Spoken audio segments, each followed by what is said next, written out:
United Kids, and welcome back to United Kids Online. If you're new, welcome. We hope you stay and enjoy this amazing time with us.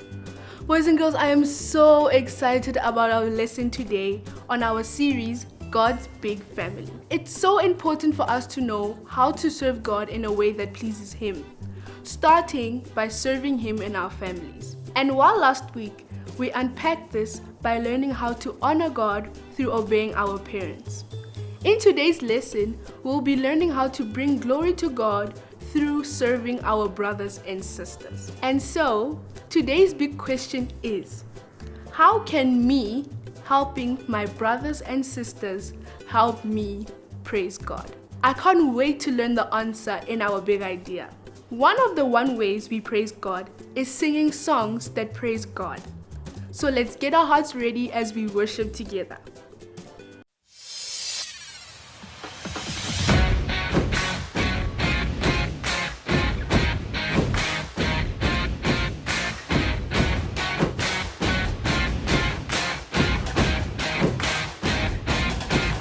Hey you, listen up. I got something inside, can't get enough. It's true, I'm telling you. What you see in me is Jesus. I'm gonna show my friends and family this light glowing inside of me. I'm gonna shine for all the world to see. 1, 2, 3, 4. Oh, oh, oh. I'm gonna shine a light. Oh, oh, oh. I'm gonna shine a light. Oh, oh, oh. For all the world to see. Come on, let me hear it. I got the fruit of the Spirit. Come on, let me hear it. I got the fruit of the Spirit. My spirit is gonna win. 'Cause every day I'm gonna follow Him. I'm gonna shine for all the world to see. 1, 2, 3, 4. I'm gonna shine a light. Oh, oh, oh. I'm gonna shine a light. Oh, oh, oh. For all the world to see. I'll show 'em love, joy, peace, and patience, kindness, goodness, faithfulness, gentleness, and self-control. Come on!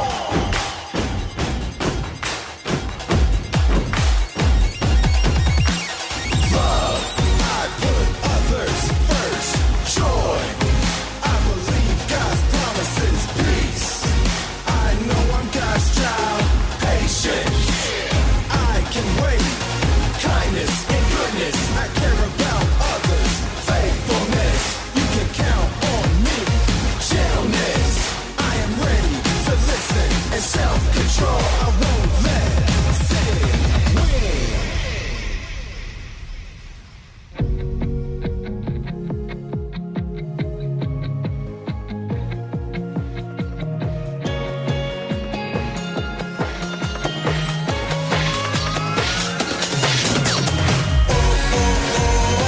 I'm gonna shine a light. Oh, oh, oh. I'm gonna shine a light. Oh, oh, oh. For all the world to see. I'll show 'em love, joy, peace, and patience, kindness, goodness, faithfulness, gentleness, and self-control. I'll show 'em love, joy, peace, and patience, kindness, goodness, faithfulness, gentleness, and self-control.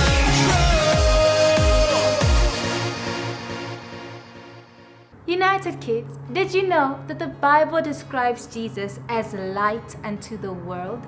Yes, it says that Jesus is the light because Jesus has come to bring us truth. He is the source of all truth. And you know, whenever there is light in a room that is darkened, everyone can see clearly. We have clarity. So Jesus gives us direction by being the light in our lives.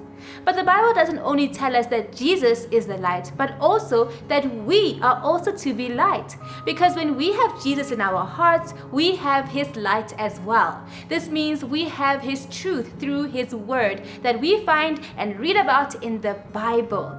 And because the word of God changes us, we also are to live our lives in a way that brings clarity and gives direction to people, just like light does in a darkened room.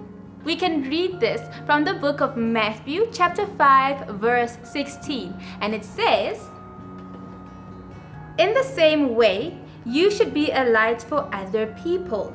Live so that they will praise your Father in heaven."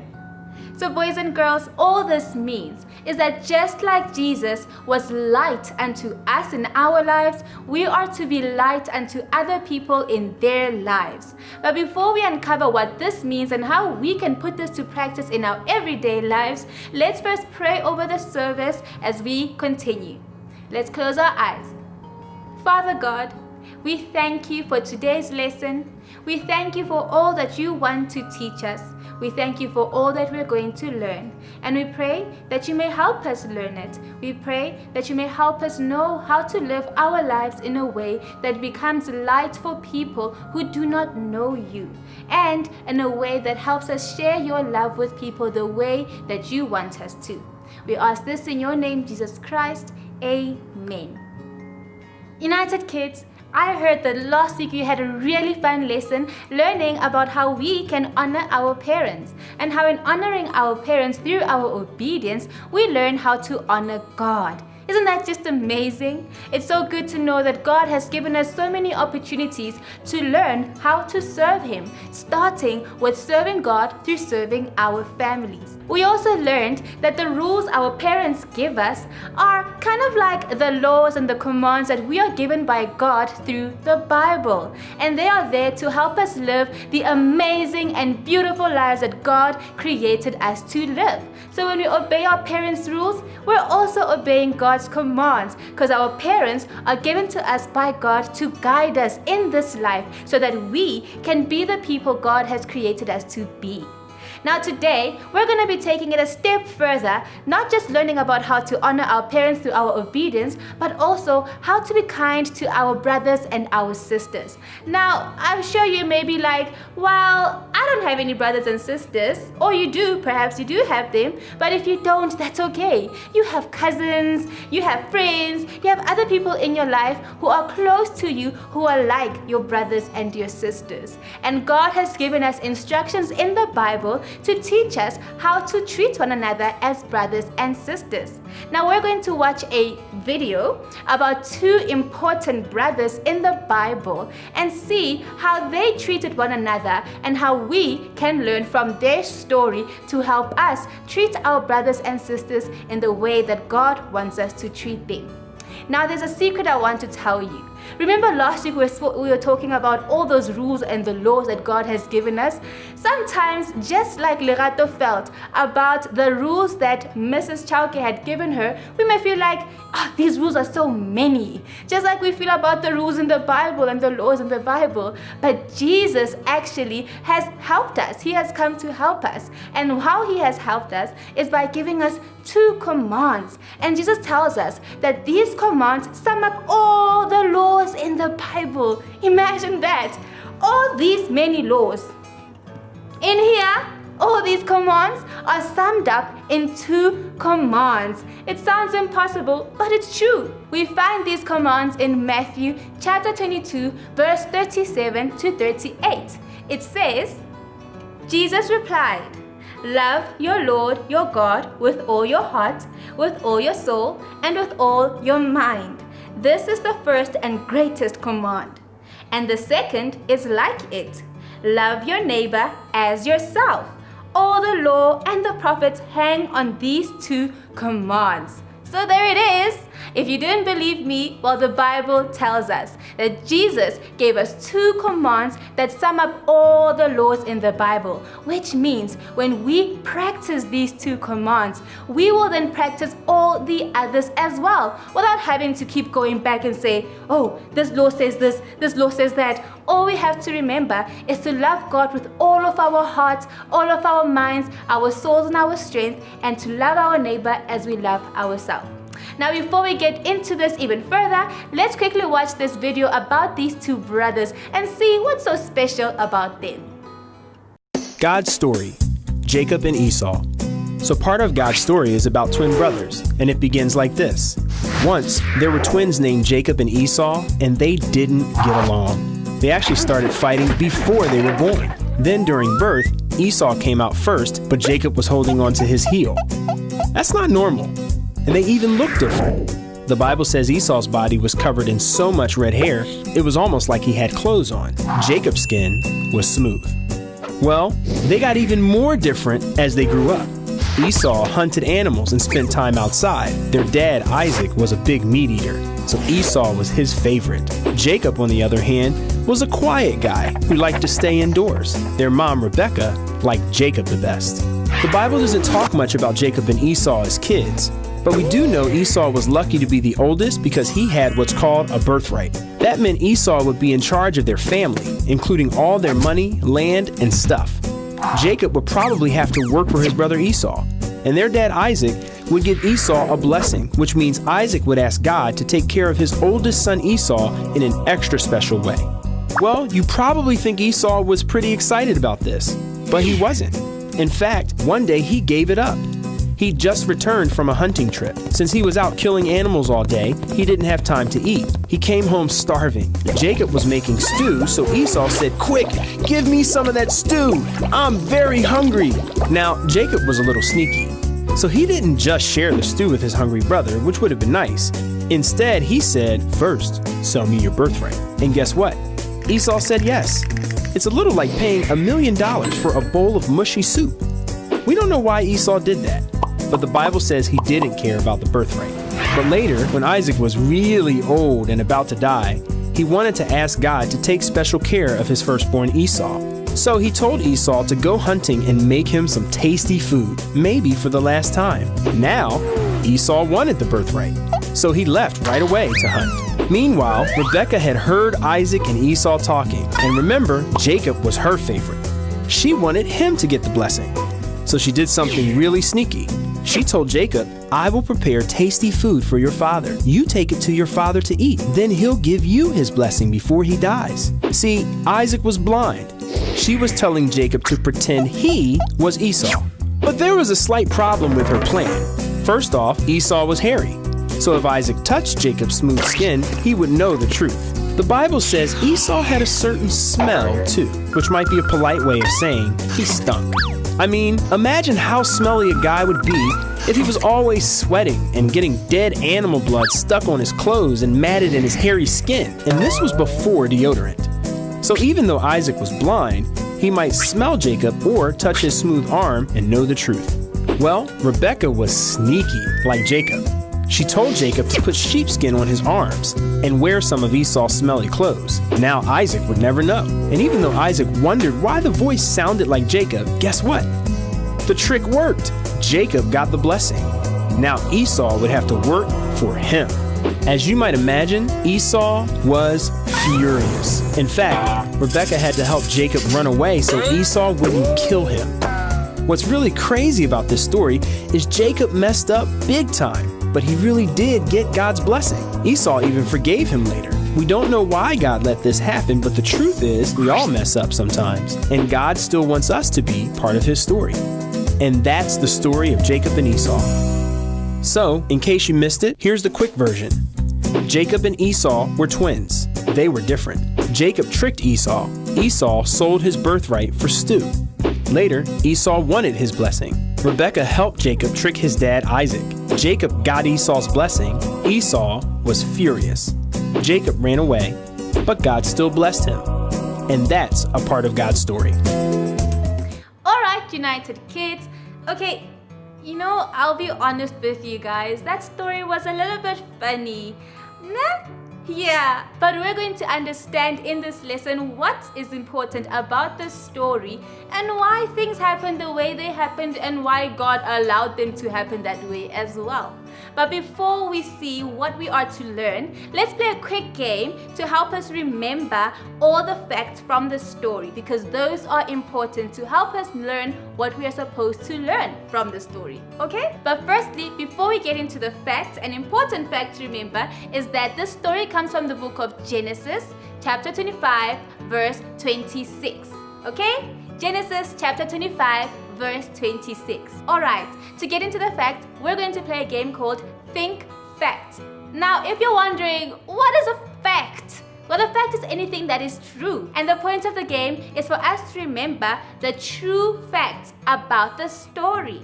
So, the way it's going to work is that I will ask you a question about the story, some things that happened in the story, and I will give you two options. One option will be a true fact, the other option will be a false fact. So it's not even a fact, it's just false.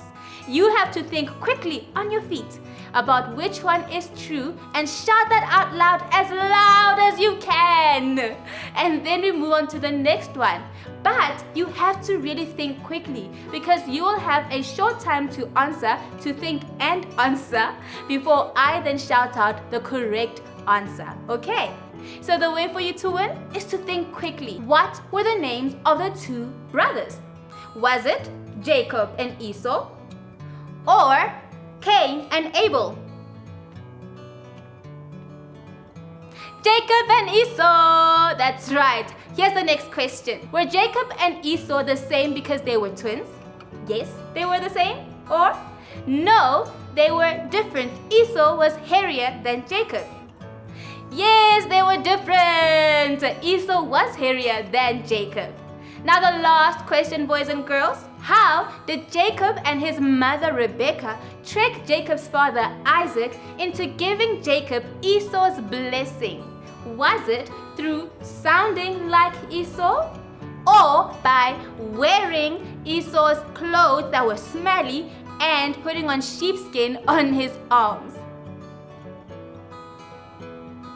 Yes, it was by putting on sheepskin on his arms and putting on Esau's smelly clothes. Well done, boys and girls. You did a great job at that game. Alright, boys and girls, it's now time for us to put on our thinking caps. They're imaginary thinking caps, okay? Yes, I don't have a hat. You don't have a hat either. Or maybe you do. But anyway, let's all imagine we're all putting on our thinking caps. Are they on? Are they secure? Cool. Now let's think about what we are to learn from this story. Now the first thing we notice is that this story is a weird one, right? Yeah.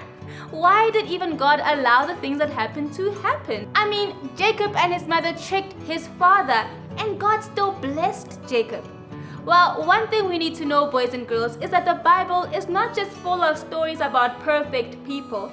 A lot of the people in the Bible were not perfect. They were just like you and me. We're not perfect now, are we? No. But that doesn't mean God will not use these people. And it doesn't mean that He won't use us either. So even though Jacob was not perfect, even though Jacob's mother and his father and even his brother were not perfect, God still used their lives for His great plan and His great purpose. And the same can happen with us as well. Now the first question that we can ask ourselves and ask God actually about this story is, why did God still give Jacob that blessing even though He knew that Jacob and his mother had tricked Jacob's father to giving Jacob Esau's blessing? Well, God knew the plan that He had for Jacob. He knew that Jacob would one day grow up to believing and having faith in God and loving God, serving God through his entire life. So God, knowing this, He planned out Jacob's life. But He knew that even though Jacob would make mistakes, God knew how He would use those mistakes for good. And that's exactly what God does in our lives as well. Now the second question we can ask ourselves is, what is this lesson that God wanted to teach Jacob through his life? Well, boys and girls, God wanted to teach Jacob how to not only love God, but also to love people. Jacob had already started to love God and having faith in God, and he decided to serve God through his entire life. Jacob had children and he taught his children how to also serve God. But God wanted to teach Jacob a greater lesson than this, that it's not enough to just love God, but it's also important for us to show our love for God through our love for people. And just like we said, that when God says to us, love your neighbor as you love yourself, like we read from Matthew chapter 22, verse 37 to 38, God means our neighbors are everyone around us. So our brothers and sisters are also our neighbors. And we know from this story in the video we watched that Jacob did not love and serve his brother the way God would have wanted him to. So later on in life, God made sure that he taught Jacob this important lesson by teaching Jacob about godly love. Not the human love where we only love one another because we want to get something from it. God loves us selflessly, which means he thinks about us first. And this is the exact lesson that God wanted to teach Jacob that we can also learn from this story. Here's now the third question we can ask ourselves from the story. How did Jacob change his actions because of this lesson? And how can we also do the same? Well, the video we watched only tells us about one part of Jacob and Esau's life. There's a part later on in their lives, once they were older and they were married with their own families, that the Bible also teaches us about. And in this part of their lives, God actually goes to Jacob and tells him to go back to Esau and ask for forgiveness. Boys and girls, so many years had passed. Jacob and Esau were no longer getting along, and Esau had actually promised to kill Jacob.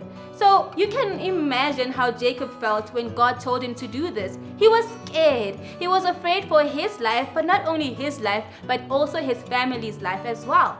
But God told Jacob to believe in him and to trust him, that he would protect him. God wasn't happy with how Jacob and Esau still were not living in peace. And God wants us all as people to live in peace. This is why he teaches us how to love one another. And so eventually Jacob listened to God and he went back to Esau and asked for forgiveness. And you know what happened? Esau forgave Jacob. All of this was teaching Jacob how God loves and how God wants us to love one another as well. God forgives us when we make mistakes. That's why God forgave Jacob as well. And then God still blesses us on top of that when we believe in him and when we choose to also follow him, just like he did for Jacob. And God also restores, which means fixes, our relationships with people, because he wants our relationship with him to be good and our relationship with one another to also be good. This is why God had Jacob go back to Esau and ask for forgiveness. So what does this mean for us? Well, we all know that we're not perfect, just like Jacob and Esau were not perfect either. The only perfect person there ever was is Jesus, of course. That's why Jesus is our example on how we are to live our lives. So because Jesus was kind, because Jesus was helpful, because Jesus served people, we are to do the same. And whenever we make mistakes like Jacob did, all we are to do is to turn back to God, ask for forgiveness, and even go back to the people whom we hurt in our mistakes and ask for forgiveness from them too. This way, we will worship God through our lives by loving and serving God and also loving and serving people.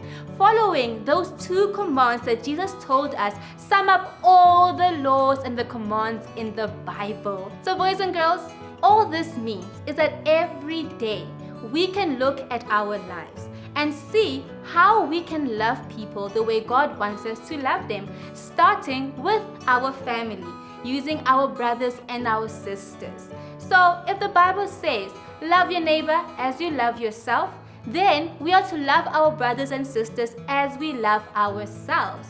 So if you love people helping you, then be helpful. If you love people being kind to you, then be kind. If you love people encouraging you, then encourage people. Encourage your brothers and sisters, help them and be kind to them.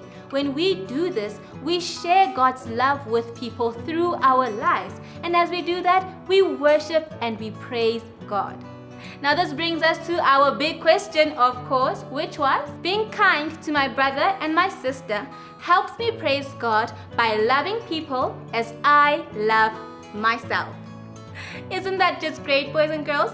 Okay, so we can take these amazing lessons into our week and practice them every single day. It's not hard, right? And if you need help, always ask God for help. But before we go, let's practice our memory verse. And if you haven't guessed it by now, our memory verse comes from the book of Galatians, chapter 5, verse 14. And it says, "The whole law is made complete in this one command. Love your neighbor as you love yourself." Now let's do that with moves together. Galatians chapter 5 verse 14. The whole law is made complete in this one command. Love your neighbor as you love yourself. Let's do it one more time so we are sure that it sticks to our minds, boys and girls. Are you ready? Okay. Galatians chapter 5 verse 14. The whole law is made complete in this one command. Love your neighbor as you love yourself. Great job, boys and girls. We've had so much fun today, and I hope that in the week we put to practice every single thing that we've learned to love people as we love ourselves. Starting with who? Our brothers and our sisters. Let's pray together before we go. Jesus, we thank you for today's lesson. We thank you for your word. We thank you for your teachings. We thank you for your love. May you help us to do all that we have learned in the week every single day, that we can praise you through our lives, through how we serve you by serving people, loving others as we love ourselves. May we all be blessed in the week and be filled with your love and your joy until we meet again next week. In Jesus' name we pray. Amen. Bye.